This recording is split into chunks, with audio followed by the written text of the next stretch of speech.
एक समय की बात है जब शहर से थोड़ी दूर में एक मंदिर बनाया जा रहा था। उस मंदिर के निर्माण में लकड़ियों का इस्तेमाल किया जा रहा था। लकड़ियों के काम के लिए शहर से कुछ मजदूर आए हुए थे। एक दिन मजदूर लकड़ी चीर रहे थे। सारे मजदूर रोज दोपहर का खाना खाने के लिए शहर जाया करते थे। उस दौरान 1 घंटे तक वहां कोई भी नहीं रहता था। एक दिन दोपहर के खाने का समय हुआ तो सभी जाने लगे। एक मजदूर ने लकड़ी आधी ही चीर थी, इसलिए वह बीच में लकड़ी का खूंटा फंसा देता है ताकि दोबारा चीरने के लिए आरी फंसाने में आसानी हो।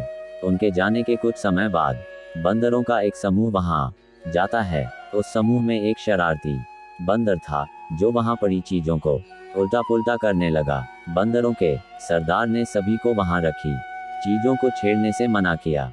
कुछ समय बाद सारे बंदर पेड़ों की तरफ वापस जाने लगे तो वह शरारती बंदर सबसे बचकर पीछे रह जाता है और उधम मचाने लगता है। शरारत करते करते उसकी नजर उस अधरे लकड़ी पर पड़ती है जिस पर मजदूर ने लकड़ी का खूंटा लगाया था। खूंटे को देखकर बंदर सोचने लगा कि उस लकड़ी को वहां पर क्यों लगाया है, उसे निकालने पर क्या होगा। फिर वह उस खूंटे को बाहर निकालने के लिए खींचने लगता है। बंदर के अधिक जोर लगाने पर वह खूंटा हिलने और खिसकने लगता है, जिसे देखकर बंदर खुश होता है और जोर लगाकर उस खूंटे को सरकाने लगता है। वह खूंटे को निकालने में इतना मगन हो जाता है कि उसे पता ही नहीं चलता कि कब उसकी पूंछ दोनों पार्टों के बीच में आ गई। बंदर पूरी ताकत के साथ खूंटे को खींचकर बाहर निकाल देता है। खूंटा निकलते ही लकड़ी के दोनों भाग चिपक जाते हैं और उसकी पूंछ बीच में फंस जाती है।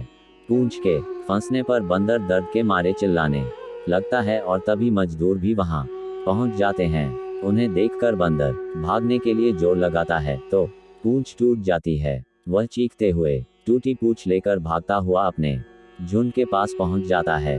वहां पहुंचते ही सभी बंदर उसकी टूटी हुई पूंछ देखकर हंसने लगते हैं। कहानी से सीख। इस कहानी से हमें ये सीख मिलती है कि हमें न तो दूसरों की चीजों के साथ छेड़छाड़ करनी चाहिए और न ही उनके काम में दखलंदाजी करनी चाहिए। ऐसा करने से हमें ही नुकसान होता है।